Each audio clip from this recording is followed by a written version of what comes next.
Events take place in 2023 with the inhabitants of planet Earth. All residents are called to a separate world. Or rather, not all the inhabitants, but one city, which is cut out along with the Earth's crust. Everything on this piece was summoned, even the Statue of Liberty. Everything cut out was imprisoned in a large glass cube, but in the new place it is comparable to a toy cube. This is not just a place, it is a game of beings of the upper world. Every game has its own rules. This one involves rolling dice. The cube can easily be placed on the cells of the playing field, because it replaces the chip in this game. Each cell is a separate mission that the city will have to face. During the game, until the end comes, residents will have to defend their city at any cost. One of the residents keeps diaries, from which we learned about this game. Entry number 743 tells about the defeat in the game. The losing figures are destroyed, which means the entire city is destroyed.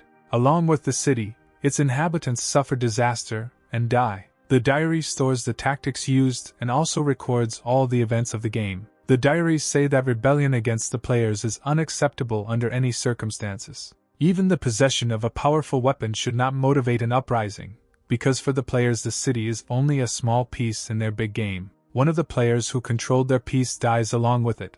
Only the diaries are saved. Another player finds it and reads them. The finder knows the game inside out, but the ability to challenge other players was a revelation. He plans to use the information from the found recordings to destroy the game and return to his world. The action moves to planet Earth, to a large developed city. The sun is shining in the sky. Life is in full swing.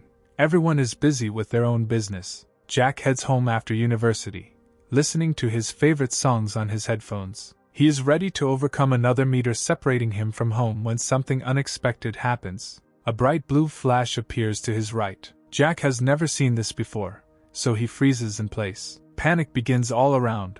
No one understands what is happening. The entire city is filled with bright light, the source of which is clearly somewhere nearby. Jack takes a few steps and discovers that a huge chasm has formed ahead. The city turns out to be in a cube located on such a large pedestal that its lower edge is not visible. Passers-by cannot come to their senses for a long time, trying to understand what happened. Suddenly, a virtual sign pops up before everyone's eyes, telling them about the game that has just begun. For a long time Jack cannot understand the meaning of the inscription that appeared before his eyes. But there is no time for reasoning, because a huge object is flying towards the city from the sky. A geometric object is approaching the city very quickly. Jack realizes that this is nothing more than a dice. The bone crashes into the glass shell above the city and gets stuck in it. The sign that appears says that the piece moves 3 fields forward. The city begins to move to a new field, where a mission called defense awaits. The movement is accompanied by strong tremors.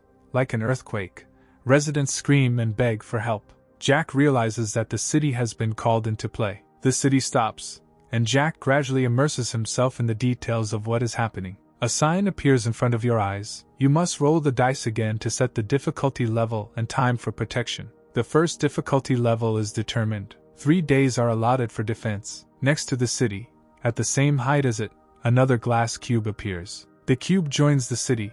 Its territory is filled with dense forest. The population of the city is informed of all the conditions of the upcoming mission determined by the bone. There are several bases in the city that must be defended. If all bases are destroyed, the game piece will be destroyed and the townspeople will die. Jack finds it pointless because everything happens so suddenly, without warning. The board suddenly pops up and turns into a small 100-sided die, which each resident is asked to roll. The value rolled will determine the character's class for the upcoming mission. All attention quickly turns to the approaching noise. A huge cluster of monsters formed in the area that was annexed to the city. The townspeople are running in different directions. They are engulfed in chaos. Monsters easily cross the border and enter the city. A brawl breaks out. People try to fight back the monsters in a fist fight. Jack tries to run away, but suddenly a huge orc appears from behind and swings a club at him. With a sharp blow, piercing the air, the orc throws Jack several meters away. Jack, covered in blood, loses consciousness mid-flight. The impact is so strong that there is a bright blue flash upon landing. The orc is satisfied with the victory over his rival and is already looking for a new goal. A bright fiery light appears behind the crowd of orcs. The character Amy descends from heaven on fiery wings of unprecedented beauty. She thrusts her spear into the ground with such force that the asphalt cannot stand it, and cracks. A fiery funnel forms around the spear, which overtakes the aliens. Citizens do not believe their eyes, they have hope for salvation. Amy stands proudly next to her spear, and the orcs are completely incinerated, as if they never existed. Amy turns out to be an ordinary resident, but she is holding a legendary class spear, giving her the power of an empiric dragon. Amy gives the command to the wounded to hide in a safe place, and for the police and army to build a line of defense. Amy commands the villagers to roll their dice so they can finally determine their class. Whoever gets the normal class will be forced to retreat, and the rest will join the battle. Each person who rolls the dice has a weapon assigned to them in their hand. Many have doubts, but once again seeing Amy's strength, the townspeople obey her orders. A furious battle with newly arrived monsters begins, and the city is engulfed in the flames of battle. Many residents die, their corpses practically covering the streets. But there are also those who lead others. The items they receive bestowed them with excellent abilities. Jack finally regains consciousness. It takes him a long time to realize what is happening around him. He notices a 100-sided die in his hand, which he has not yet rolled. He gets a value of 100, the maximum possible. There is a bright red flash, and at Jack's eye level a mysterious book of the demonic King Crossan is already floating, giving the owner access to any information. One base has already fallen, but Amy's fiery whirlwinds are continuously filling the space of the city. Amy says with a grin about the end of enemies, she is happy with her success. The residents are now full of joy. They idolize Amy and rejoice at the victory. Suddenly, a truck that has just arrived emerges from the clouds of dust. A foot in army boots steps on the ground. Everyone immediately understands that the Korean army has arrived. The soldiers take a position of full combat readiness. Orders are given to the wounded to move into the truck. The group is commanded by Sergeant Robert, wearing the helmet of the Inquisitor of the Helden cult, giving him protection from fear and confusion. Robert thanks Amy for her work, but due to the fact that the internet and calls are now down, he cannot provide information about the current situation. Robert invites everyone to go to the Namazon Tower, where a security point has been established. Suddenly a loud shout is heard from behind. Jack runs up to them with his open book and declares that the mission is not over yet. He states that the boss of this mission is expected to appear soon. The book provides complete information about the current progress and data on all monsters. Jack invites Amy and Robert to read the book themselves, but for them the pages are blank. He is surprised that others cannot read anything. Jack tries to convince Robert and Amy. He tells them everything related to their weapons. Thanks to the book, Jack even knows Amy's favorite karaoke song, which greatly confuses her. Robert believes Jack's words, and now the upcoming meeting with the boss worries him greatly. He plans to contact headquarters to provide new information about the mission. If you look at the city imprisoned in glass, from a great height, it seems that nothing is happening. One observer has such an opportunity. He talks about the game, transfers it to himself. What if he got into this game? What would he become? A character with a bug. Apparently that's why he's isolated.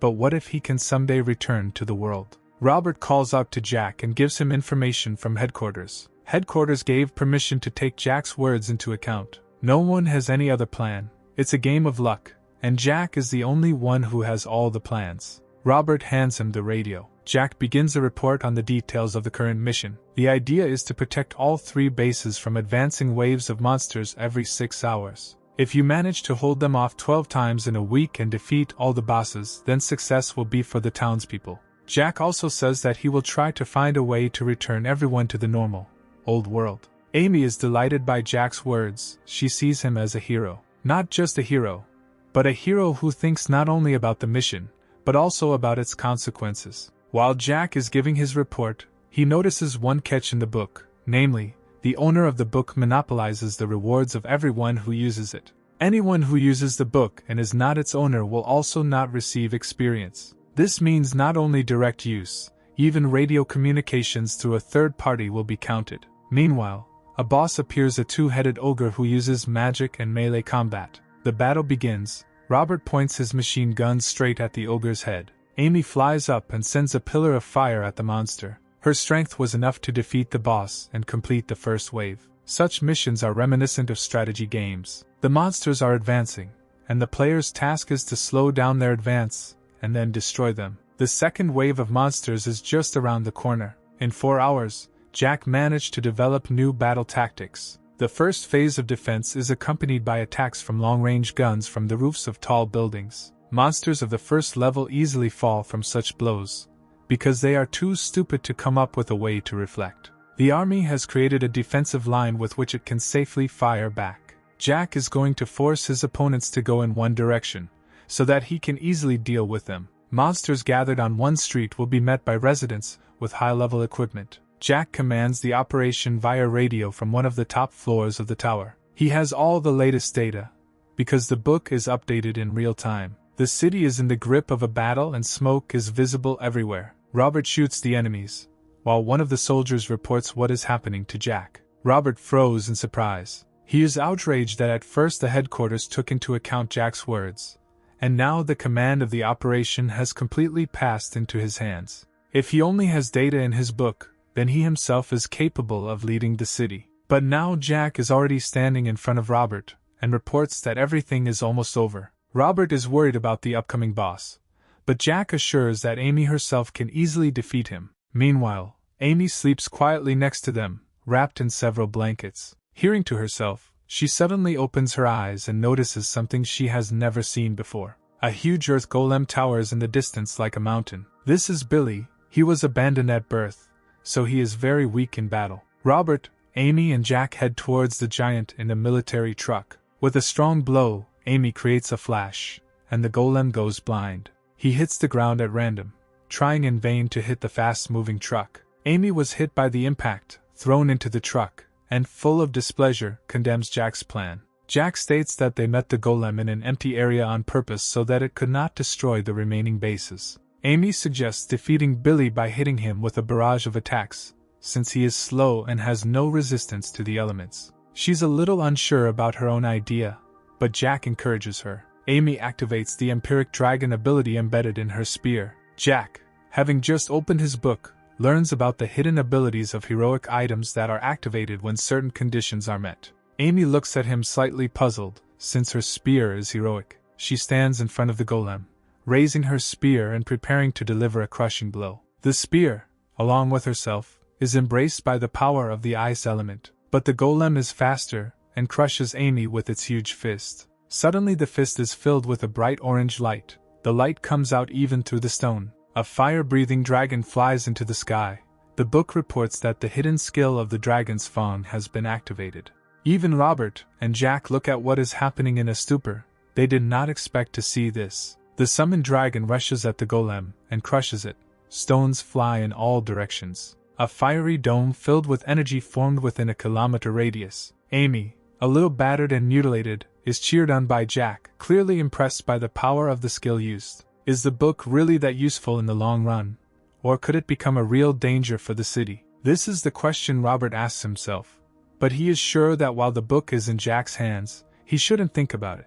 A new icon appears in front of the residence. The defensive mission is completed. All citizens outside the city are transferred back, and all survivors will receive rewards. Everyone is surprised by the similarity of what is happening to a computer or board game. Everyone can spend the points they earn on their own needs, namely treatment, skills, items or books. For 10 points you can heal wounds, and for another 10 you can restore all lost body parts. But a new icon appears, which is not at all happy for people. Apart from Jack, no one will receive points. The points of the others are counted in his favor as a sacrifice of sovereignty. Citizens are furious. They do not understand what a sacrifice of sovereignty is. The new ad suggests sacrificing 10% of the population to double the points received, and 90% to increase the points received by 100 times. A ranking of the distribution of points appears. Jack is in first place with a number thousands of times higher than the rest. Everyone looks at Jack, and these looks begin to turn into hatred. There are accusations against Jack around. He insists that he did not know about this feature. Robert urges Jack to remain calm and suggests that the wounded be treated first. Jack is confused. He doesn't know how to share his glasses with others, because the book forbids him to do so. He tries to buy restoration items to give to people, but the book again imposes a ban. Jack throws away the book and asks Amy to burn it. After offering a fire spear, the book evaporates. Jack, satisfied with the destruction, tries to buy the items again, but the book is restored piece by piece right next to his ear. And now she is already safe and sound, floating in front of him. Jack is furious, and tries to find some way to share the points, but in vain. Suddenly he notices that the muzzle of a loaded machine gun is pointed at the back of his head. Robert tells Jack in a steely voice that he is under arrest. The citizens are indignant. They don't care whether Jack is arrested or not. They want their earned points. Amy tries to prevent the indignation from growing. Robert leans toward the back of the prisoner's head and whispers orders for him to run and find a way to fix the situation. The army tries to push back the crowd of outraged people while Jack begins to spend the points he has earned. Jack takes off like a rocket at full speed, leaving only a red streak accompanying his flight path. The crowd is bursting with anger. No one can believe that he escaped. A new sign appears, and there is exactly 1 day left until the new move. Robert orders everyone to head to safe areas. The wounded should go to the cars. At the new location, citizens are asked to divide into 2 groups, a group ready to fight and a group willing to evacuate. An informant with a bullhorn calls to check the status window more often and not to leave the evacuation area, and also run away as soon as Jack is spotted. And if he gives advice about the raid, isolate yourself immediately. Meanwhile, Jack hid in one of the buildings and nervously outlines the details of the new plan. The headquarters is also not asleep. Robert anxiously shares his thoughts and ideas with his superiors. Only Amy, having removed herself from disturbing thoughts, in a quiet place next to the bridge, prepares her body for new achievements. A new turn begins and the die is thrown. The piece moves 4 squares forward. The new mission is the Demon Seal. Namely, pillars will appear that will remove the Demon Seal once they are destroyed within the allotted time, and if this does not happen, the Demon King will be summoned. Exactly 5 days are allotted for the mission. Pillars, sharpened in iron chains, burst out of the ground, one after another. The first pillar is assigned the first level of difficulty. The pillar is protected by a fallen angel who wanders in search of his lost destiny. The second pillar is guarded by a creature capable of creating objects, whose quality increases over time. The third defender is the Goblin Wizman of the 3rd difficulty level, who dreams of breaking the seal and challenging the Demon King. Jack still lies calmly in his quiet hidden place, his face lit up with a smile. Robert receives a message that civilians have launched an attack. The fallen angel incinerates the crowd approaching the pillar. Robert offers to use Amy's power, but learns that she has disappeared without a trace. But Amy did not disappear. She decided to challenge Wesman alone and destroy the 3rd pillar. Turning herself into flames, Amy rushes to attack. But the goblin does not move, and as soon as Amy approaches him, he raises his sword, from which streams of icy water ooze. In an instant, a huge vortex of water appears, creating a barrier that pushes Amy away. Wesman notices that he now has more than one opponent. Amy returns to the battlefield in the hands of the newly arrived Jack, full of confidence and determination in his actions. Jack tells Amy with a smile that he is going to spend all the points earned by the residents on himself,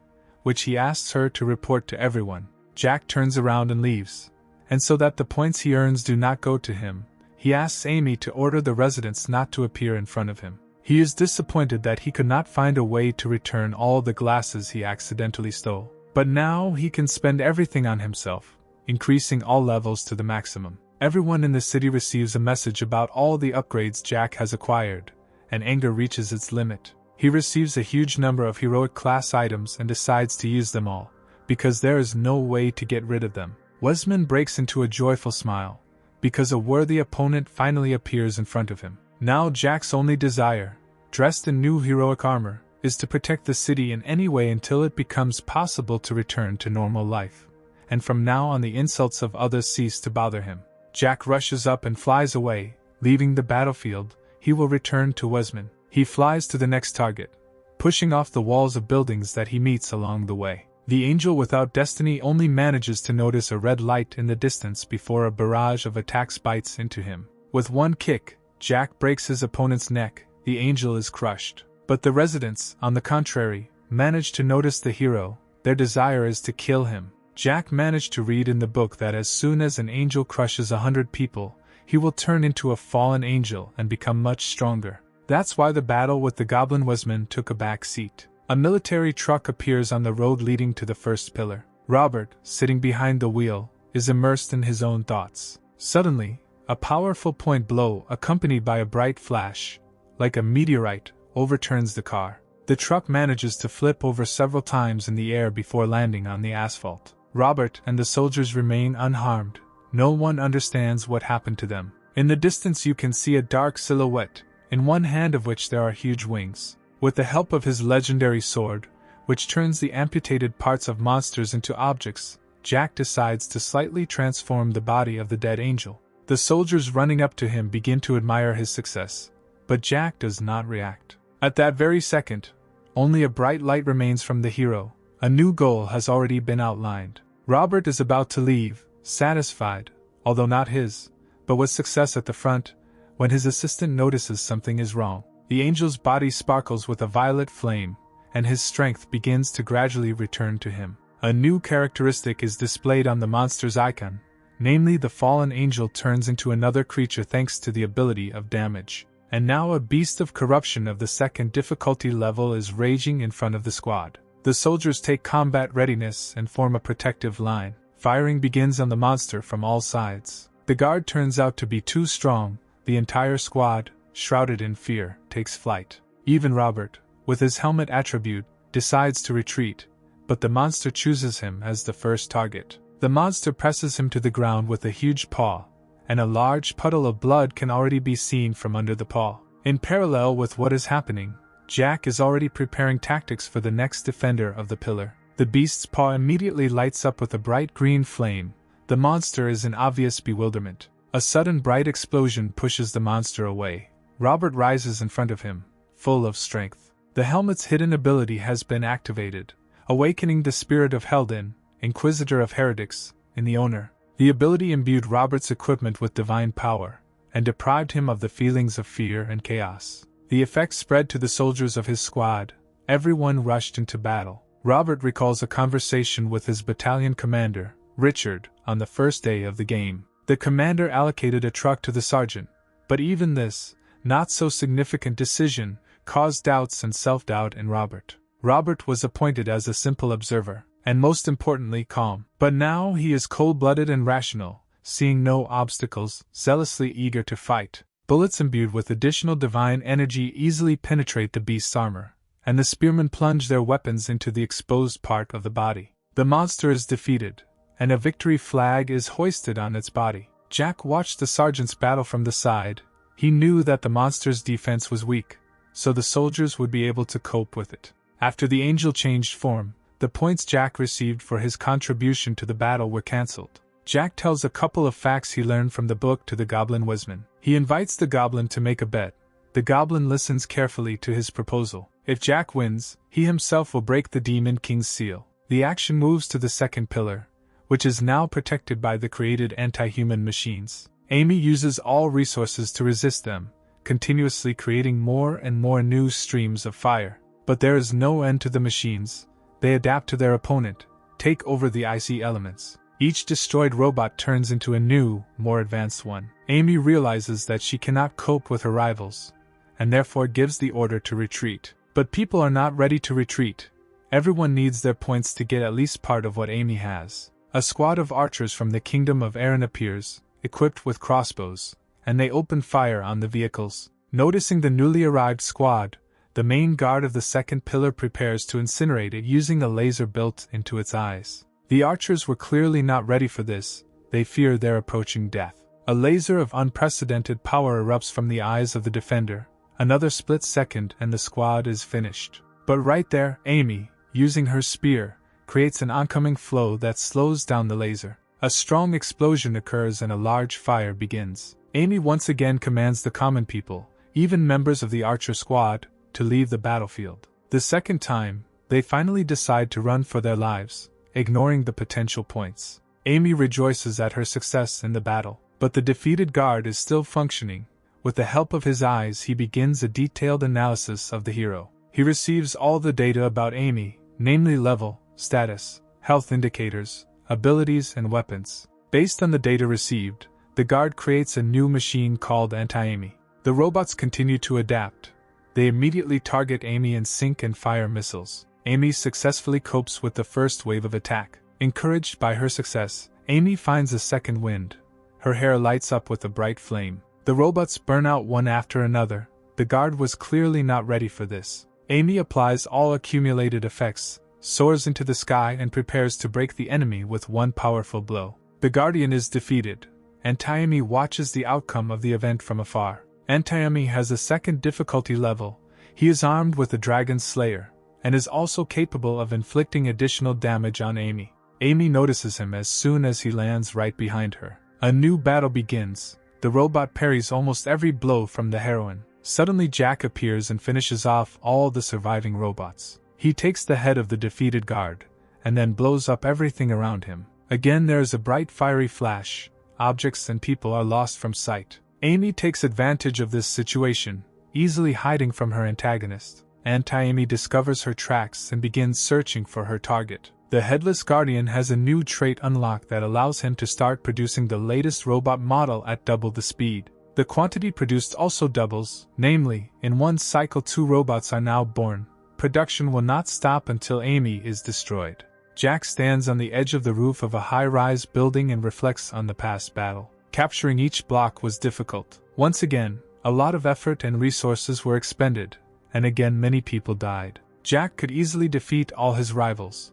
But is this the main thing for the city? To win the game, the city needs to become stronger, and for this, first of all, you need a strong squad consisting of champions, who will be ready to lead everyone else. Amy, left without strength, lies unconscious on the cold evening ground. She did not disappear from the battlefield on her own, she was rescued, and the savior himself is standing right in front of her. This is the goblin Wesman, dressed in his battle robes. Amy kicks him away in fear, mistaking him for her enemy. She was very scared, for which she immediately apologizes to the savior. The goblin tells her that he has healed all her wounds and offers to begin training in martial arts, thereby becoming her teacher. Anti-Amy found his target 325 meters away. The robot begins preparations for its destruction. With his fist raised, the robot is ready to strike. He is stopped by Jack, who grabbed his fist right in the air. Now he controls the robot. The stolen head is an attribute that confuses robots and other monsters as soon as they approach it. The city is drowning in the night.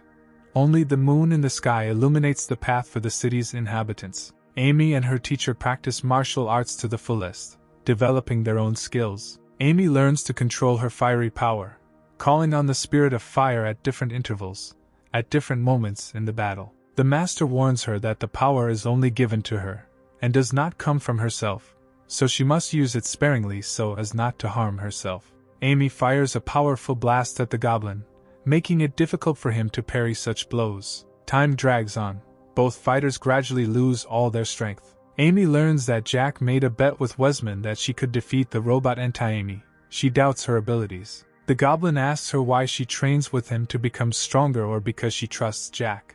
Amy doesn't know what to answer, because she herself doesn't know. She considers strengthening her body to be of primary importance, and she will receive an answer only when she sees the result. The goblin changes his opinion about Amy, namely, before he considered her a puppet in the hands of Jack, and now he sees that she is following her own intended path. Wesman invites her to take her training seriously. 3 days have passed. The streets of the city are significantly empty.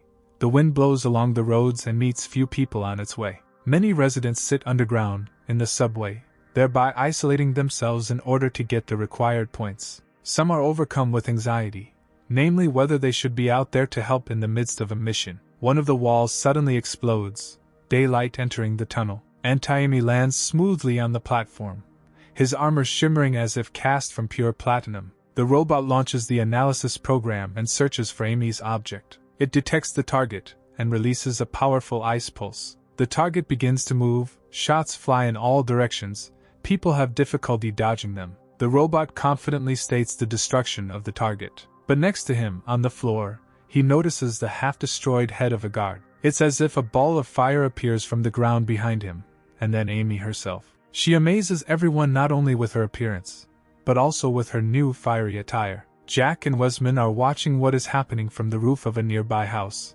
estimating the chances of their ward winning at 50%. Amy fights her opponent furiously, effectively parrying every blow. The robot uses its super ability, sending lightning bolts at Amy. 3.5 days later, the first pillar was successfully destroyed. After another 2 hours, the guard of the second pillar was destroyed. 3 days and 21 hours into the mission, Amy defeated a mechanism called Anti-Amy. 4 days from the start of the mission, most of the residents returned to the game. 4 days and 3 hours from the start of the raid, the second pillar was destroyed. And after this successful series of events, people decided that they could cope with absolutely anything, and they won't even need any Jack's help. Jack himself peacefully talks with Wesman about the results of the completed bet, according to which the winner gets the opportunity to break the seal. Civilians sum up the interim results of the mission and reinforce their own forces. Robert receives a radio message from Commander Richard, praising him for his success in the operation, albeit with a little reproach. Richard gives Robert permission to act as he pleases, a real carte blanche for the sergeant. Richard promises to promote the second if he continues to complete tasks successfully, but Robert doesn't seem very interested. Amy calls Robert out of his thoughtful state. They walk through the city together, chatting, until they notice a human figure approaching the Demon King's seal. The figure crashes into it, causing the seal to crack and ripple like a hallucination. A few seconds pass, and nothing remains of the central print area. New signs appear in front of Amy and Robert. The seal is destroyed, the mission goal is changed. Red lightning begins to emanate from the seal, after which it explodes. The townspeople, seeing the new message, begin to blame Jack for everything. Even the goblin was amazed by his decision. He did not expect such courage from Jack. Jack himself finds a new accessory of the legendary class, designed to protect its owner in the demonic kingdom and hell. The hero easily enters the kingdom, where he meets one of the demonic kings. Noticing a suspicious noise, the demon chewing the remains of a living creature turns to Jack. When asked if his name is Krosina, the demon laughs sincerely. The book reveals new information, namely the demon Tumbaba, who absorbs the bones and flesh of his opponents to restore his own fists. Jack is about to leave the kingdom, but an angry demon tries to stop him with his crushing blows. From the darkness, Wesman appears quickly, like the wind. He clearly did not expect to see a demon in such a state. The demon, waving his fists, more like raw pieces of meat, prepares for the next blow. Jack tries to calm the demon, assuring him that he wandered into him simply by mistake. The demon goes berserk, his fists glowing green. As a joke, the hero offers Wesman to change places with him. Jack is finally hit by the blow, and with a calm soul he loses consciousness, thereby giving the residents a chance to earn new points for themselves. The goblin helps out his comrade, and together they fade into the background. A fight breaks out in the city against the harpies arriving from the portal opened through the seal. Robert sees that the harpies are becoming too many to contain. The sky is simply covered with them, like huge thunderclouds. There are more and more wounded residents, others are dragging them to safe places. Robert cannot come to terms with the fact that so many people are suffering because of Jack, including himself. Amy fights the harpies in the front ranks, holding a new legendary shield in her hands. The slain harpies evaporate, leaving only a dent in the roads. The townspeople insult Jack. Amy's soul hurts from this, but she doesn't show it. An unknown passerby notices the unnaturalness in Amy's behavior and enters into a dialogue with her. The passerby's name is Zelda. She is surprised why Amy allows other people's negative statements about her lover. She shares a bag of cookies with Amy as a thank you for saving her own life by guiding her to the safe zone. There was only half of one piece of cookies in the bag, which slightly upset Amy. Jack, waking up, thanks Wesman for saving him, although he already knew that this would happen. The goblin reproaches Jack a little, but smiles at him. The book is highlighted in red. A sign appears. The friendship between Wesman and Jack has reached the maximum level.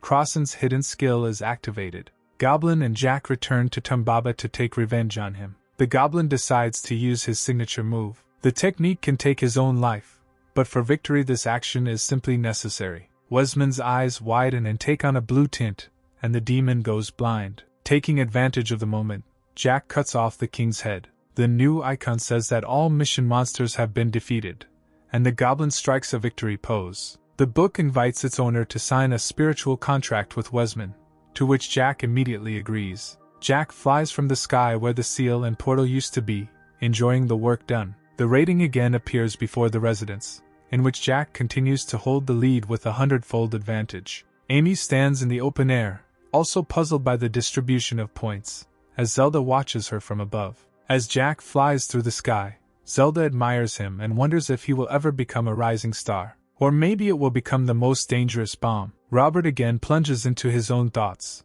The principle of strategic games becomes the subject of discussion in his head.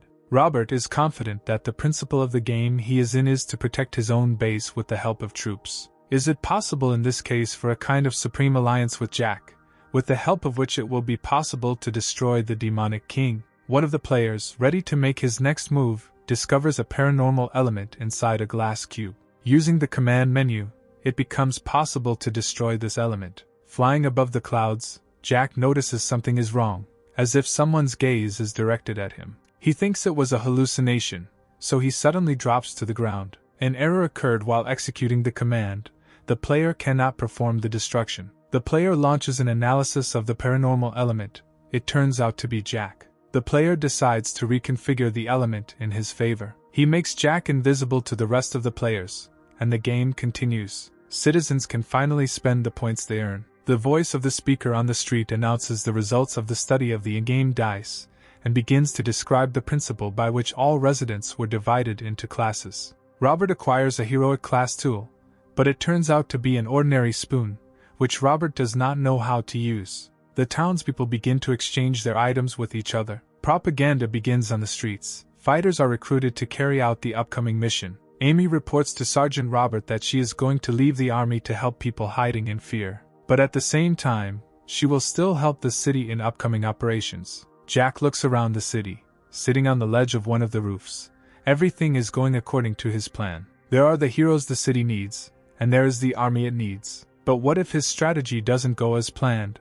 What will happen to the city? Suddenly a hand touches his shoulder. He turns around and sees Zelda in front of him. Jack had met her before in his book, but he couldn't figure out what she looked like. Jack is amazed that Zelda was able to climb so high. She tells him that she just climbed the ladder. Zelda stands very close to Jack, his crimson cheeks betraying his embarrassment. She is about to leave. Jack is puzzled by the purpose of her short visit. Zelda laughs at him because this information cannot be found in his book. She picks up the long end of the rope attached to the roof and jumps down. Jack looks down, both amazed by the height and her boldness. The city continues its daily life as if nothing unusual was happening in it. Under the sharp ringing of the gong, the sky changes its color to dark sand. The city level will increase by 1 point.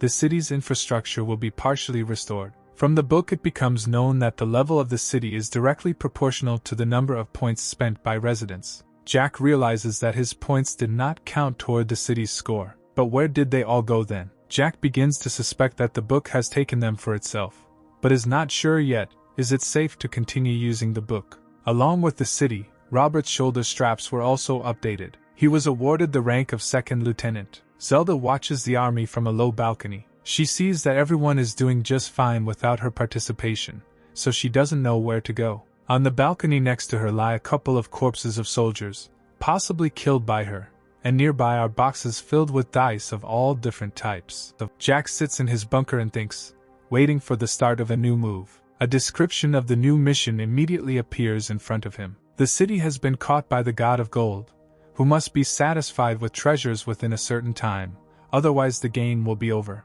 The mission will last 2 weeks. The second level of God's greed has been determined. New maps appear near the city, on which treasures are located. The higher the value of the found treasure, the higher the degree of satisfaction of God. All treasures are valued only within the city. All individual rewards will depend on the god's satisfaction. Amy spends a long time delving into the conditions of the upcoming raid.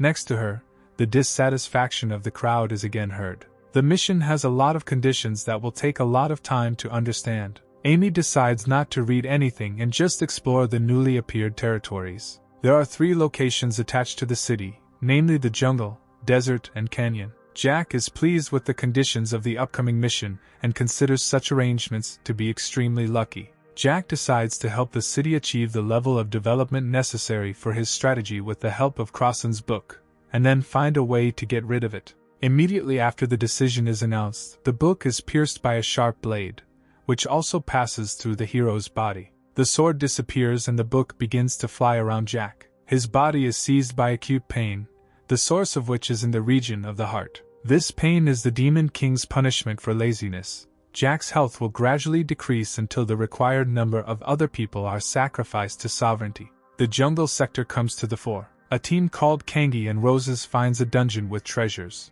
The team consists of 4 people. Inspired, the team members are going to take all the treasures for themselves, without sharing their experience with anyone. A red spherical silhouette appears from the darkness of the dungeon, looking like a guard monster. This monster turns out to be Jack, who is carrying a bag full of treasures on his back. He deals with the team, thereby sacrificing sovereignty. All victims of sovereignty are moved to the Harleton building, to the isolation ward. All those who got here are victims of Jack who met them on the way. Residents of the detention center communicate with each other and share stories of how they ended up in this place. The dimensions of the insulator are large, but at the same time it looks quite full. Jack, having obtained another treasure, records the number of victims of sovereignty as 2,500. King Crossan is partly satisfied with this figure and eases the punishment. Jack is indignant. He knows information about literally everything except the book itself, based on which the book controls him. The hero has a plan that will allow him to control the book, but the plan can only be implemented after the current raid is completed.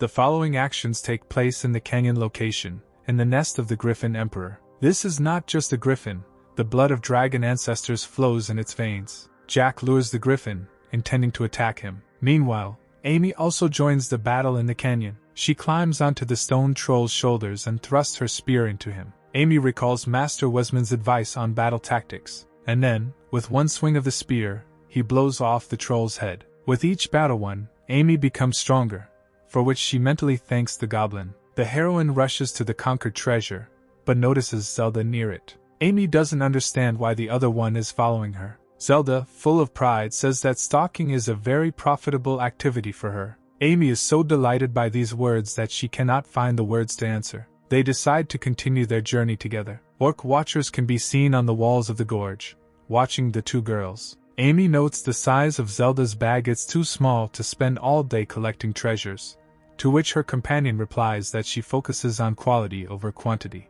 The value of a treasure can only be determined within the city, so how does Zelda manage to value it? The companions quickly walk out of the gorge. Amy learns that the monsters in this mission are not the enemy. All rewards are individual, so you should always be on your guard, otherwise someone else will take your rewards. Hotel Grag. 1 hour before midnight, glass is broken in one of the rooms and the light is on. 2 police officers and 1 investigator are trying to unravel the crime scene. Detective John enters the room. He is accompanied by criminologist Will, both from the police department. The policeman reports what happened, namely, the hotel guest was sedated and robbed, the treasures he obtained disappeared. Will smirks and states that the treasure is estimated at between 1 and 12 hours, which is why thefts have been on the increase lately. The police are amazed by the manner of Will's dialogue, because he communicates with Detective John himself. The police notice Jack in the window, flying on a griffin he is riding. John grabs it on the fly using his legendary class gloves. They fall together and crash into the road layer with enormous force, forming a funnel. Will gives the order to notify residents about Jack and begin immediate evacuation. The detective is completely confused, because Jack didn't even try to evade him. The hero's face completely breaks into a smile. The God of Gold is located right on top of the glass cube, and the city residents receive notifications of Jack's arrest. An arrest is a chance to earn a lot of points, so many take up their weapons. Team formation begins, and agitation begins again everywhere on the streets. But time passes, and the God of Gold is still not satisfied. The goblin village in the jungle sector is completely cleared. The goblins try to fight back powerfully, but the army is stronger. Soldiers use their new high-end items, such as the Owl Warrior Tomahawk, which returns to its owner after each throw. A small group of goblins are trying to escape. A few shots from the bows of Elfrin's elf heroes bring the escape to naught. One goblin still survives and is already looking forward to his own success. The sniper on the tree fires a rifle shot.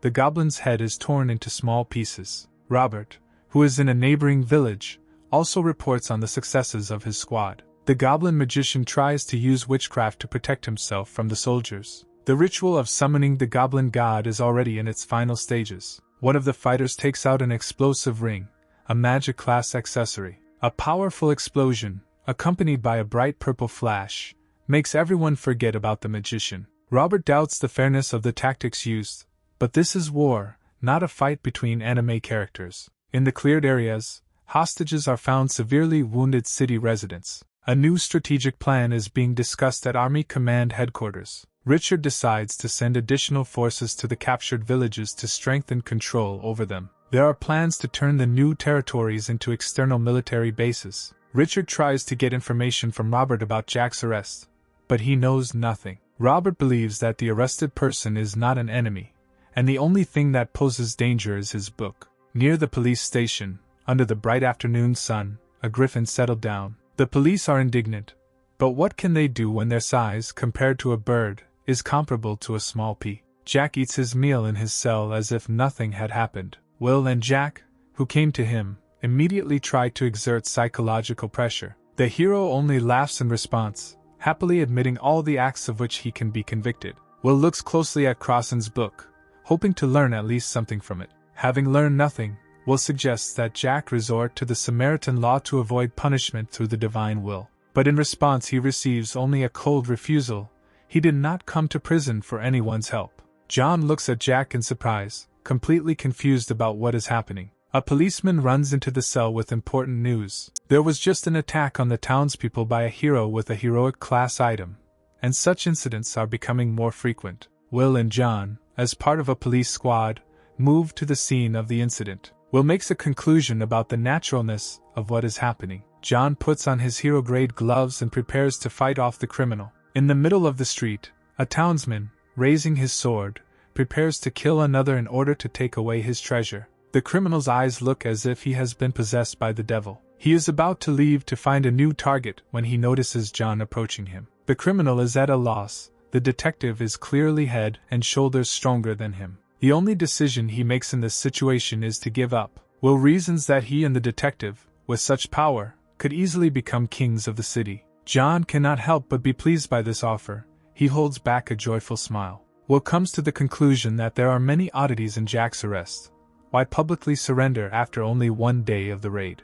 This thought greatly alarms Will, but the current situation is in his favor, because there is a lot of new work for the police. How long will Jack wait? The hero has a new attribute, a hair from the tail of the Monkey King, which allows the owner to create his own alter ego. Jack decides to use it. Smoke immediately fills the chamber. A few seconds pass and an exact copy of himself is already standing in front of him. The real Jack dons the cloak of invisibility and escapes, leaving the double to act as the prisoner. The police, noticing suspicious activity in the cell, decide to check on Jack. They are ready to fight with the arrested person. They are overcome by the desire to test their strength. The hero simply walks by, ignoring everyone, and goes out into the center of the corridor. Jack asks to be transferred to a new isolation cell. The griffin, dozing in the sun in front of the police station, abruptly wakes up from sleep. With several flaps of his powerful wings, he rises up and flies away, causing surprise among the police guards. Jack takes off his robe, and together with the griffin they head to another location. From the book, the hero learns that the first stage of the mission was successful. The civilians began to act. The fourth day of the operation begins. A clear division of all residents into two groups can already be traced, namely the army, which is searching for treasures in the annexed territories, and the police, which has taken on the role of the head of the city. Those who cannot fight trade in items. Robert and his squad are located in a captured goblin village. Even though the sun has not yet risen, active work is underway to strengthen the base. Using magical items, fighters work with unprecedented efficiency. Robert is inspired by the soldier's zeal, but the lack of information about the situation in the city worries him greatly. What about the ongoing crimes that occur because of the treasure? Richard advises Robert not to get involved in police matters. Even if the police make a request for assistance, the army will only take a small step towards support. This is a historically correct practice. At this moment, terrible things continue to happen in the city, still shrouded in the shroud of night. In the parking lot of a shopping center, screams can be heard coming from a trash can. One of the residents is being tortured and is being affected by magic. Behind him stands a creature in a demonic mask, trying more and more new types of pain. In his hand is an abandoned mythical-grade magic pearl. The more this item is used, the stronger it becomes. The townsman is losing his strength, but he holds on. The creature states that it has no plans to kill him just yet. The resident persuades the monster to stop. He will give him all his treasures. The monster retorts that experience is the most important treasure, and prepares to swallow him alive. A bright light from Detective John's glove causes the creature to flee. Will and John cannot understand for a long time what happened here. The resident is already lying dead. His treasures remain untouched. Will notices a few meters away from him a pile of corpses stacked on top of each other. Apparently this is also the work of a demon. Will begins to regret leaving Jack behind bars. The forensic scientist decides to have a serious conversation with him. John doubts that such a dialogue will bear any fruit. The detective suggests questioning everyone who was associated with the hero before his arrest. Far from the city, sitting on a soaring griffin, Jack continues his search for treasure. The god's satisfaction rate is 6%, which is not much even considering the treasures in the process of being assessed. A griffin flies over the desert. In its paws it holds a huge bag of jewelry. A powerful whirlwind is visible ahead, blocking the road. The griffin, deprived of its strength, is ready to fall to the ground at that very second, but Jack declares that they have finally arrived. The bag of jewels is sent into a cave filled with piles of gold coins. This cave is Jack's hiding place, where he puts all the treasures he finds. Behind the hero you can see a huge money pig eating coins. Has Jack really created his own god of gold?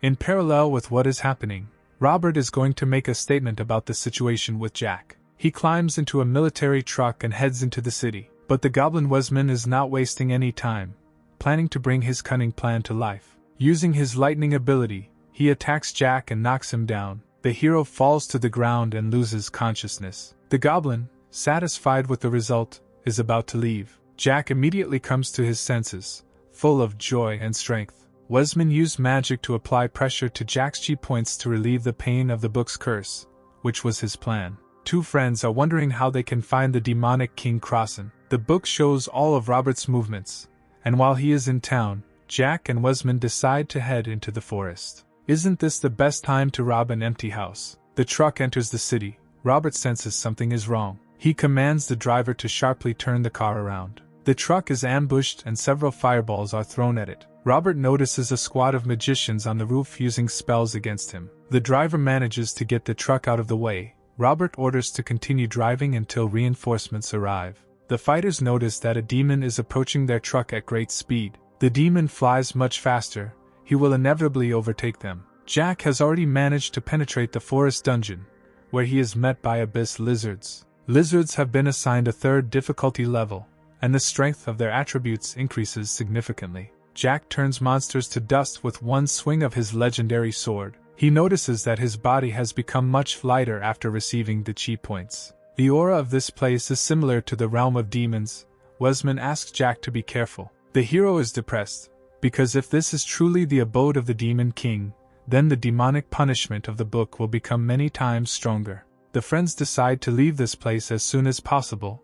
They already have enough treasures. A secret door opens to their left, and an invitation to enter sounds. The city demon is already a few meters away from the lieutenant's truck. Robert notices the box in the back seat that Richard gave him during their last meeting. Inside is a heroic class attribute that creates temporary cover if used. A protective dome of a small radius is formed around the truck with a duration of 3 minutes. The demon turns out to be able to ignore the protection. He jumps onto the hood and enters into a conversation with the lieutenant. Robert is completely confused. The fighter notices human hands on the demon and invites him to retreat so that Robert has the opportunity to enter into negotiations directly with the city authorities themselves, to whom, in his opinion, the demon himself is subordinate.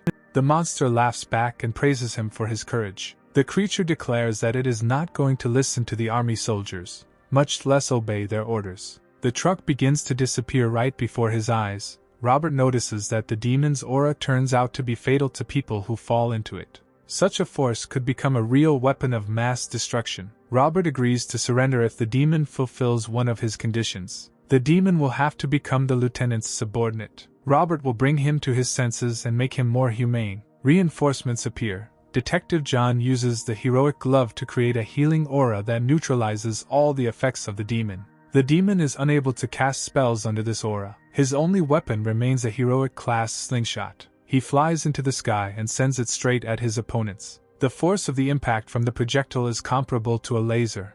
Robert manages to push the detective away in flight and save him. The lieutenant commands to climb into the truck. John ignores the order, because it is illegal for a policeman to run from a criminal. While Robert and John are arguing, the demon disappears. In another part of town, Amy is fighting her own crime fight. The attackers clearly did not expect to meet her here, because she was searching for treasures in other locations. While running away, they manage to throw a bottle of poison at her, which Amy successfully catches. A passerby tells her that robberies have become more frequent in the city, carried out by organized gangs. Amy notices a box of treasures, which became the object of interest for the robbers. She asks the residents to stop searching for treasures for a while, which causes a lively reaction of surprise. Jack Standen continues to sit in the isolation chamber, calmly studying his book. Zelda watches him through the window, trying to find out his plan. Meanwhile, the real Jack remains in the forest dungeon. Zelda senses a problem and decides to leave the city. Jack studies the updated information in the book and deduces that a battle is brewing in the city. Although he planned to wreak havoc in the city, he still did not expect such consequences. Jack tells Wesman that only more chaos will satisfy him, but these thoughts remain incomprehensible to the goblin. The friends decide not to be distracted and continue clearing the dungeon. In the room that opens, they are met by the demonic King Takloa. Jack begins to ask him about a king named Krasina. The demon is not happy with the hero's tone. He becomes furious. His eyes turn red. An axe of the legendary class appears in Jack's hands, reaching divinity and granting the body of its holder the utmost strength. The axe converts all the physical power of the attack into magical power, and the cave is shaken by a strong explosion. A meeting between police and army representatives is about to begin in the conference room of the city police department. Detective John reports that a demonic creature has appeared in the city, and its elimination is a priority. To achieve success, the detective suggests that the army and police unite. Robert and Amy, present in the hall, immediately agree to this step. Jack defeated Takloa in a battle that no one had ever defeated the king before. No one could even get close to the demon and try to hit him with a weapon. Jack gives him one last chance to provide information about King Krasen. Takloa uses magic and disappears from the battlefield. Jack tries to stop him, but it's too late. The dungeon disappears. A powerful push throws the goblin and Jack up, where the griffin manages to catch them. The only thing Jack managed to learn from the king is that the more information he gets from the book, the closer his end will be. The hero decides to concentrate on the current mission. There are 3 days left before its completion. Wesman doubts that the other heroes will be able to hold out for the remaining time to defend the city, but Jack is confident in them. 3 days pass. Crime continues to reign in the city. Residents are advised to stay in the safe zone located on the main road. The hospital is running out of antidotes and other medicines. There is nothing to save the wounded, and the number of victims is increasing. The police are unable to cope with their responsibilities. The criminals are becoming stronger every time. The city demon has gathered an entire army of his followers and is preparing to take over the city. The army soldiers try to resist, but the creature easily blocks the bullets. Amy and John enter the fray. A furious battle begins, the elements of fire and nature against the demonic aura. The detective fights in the forefront. He is ready to sacrifice his own life for the sake of victory. Wesman enters the battle seemingly out of nowhere and unleashes a flurry of punches. Amy and John watch what is happening in raptures.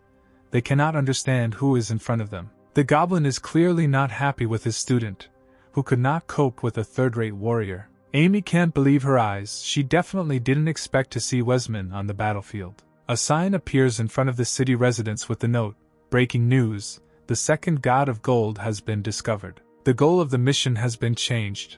The god of gold who receives more rewards will win. The townspeople who offered treasures to the victorious god will receive incredible rewards. The rest will receive nothing. The value of the treasures of the city god is 185,000. The value of the participants is 34,000. The value of the desert god of gold's treasure is 38 million. The number of participants is 1. Jack flies over the city on a griffin, inspired by his advantage. His plan to unite the city around a leader was a success, but such a leader clearly does not suit him. Seeing the hero, the demon tries to attack him. An enemy aura approaches Jack like a huge mud cloud. The griffin instantly drinks all the poison, which is its main source of nutrition. This allows Jack to deal a devastating blow to the demon with ease. Amy and John look at the hero as if he were a real god. Jack declares to the inhabitants that he is the only one who will offer treasures to the god of the desert. Anyone else who does this will become a victim of sovereignty. Jack, full of hatred, delivers a mocking message to the residents, and flies away. Wesman also leaves the city with him. An urgent meeting of all townspeople is held in the main square. Amy calls on people to unite, because only by working together will it be possible to collect more treasures. People consider Jack the main evil, they hate him. Residents happily agree to unite. As soon as Zelda does not participate in the general meeting, she continues to search for treasures in the forest. She finds something that can bring her many times more benefit than treasure: a cave painting with an alternative way to complete the mission. What if you don't offer treasures to the god of gold, but just kill him?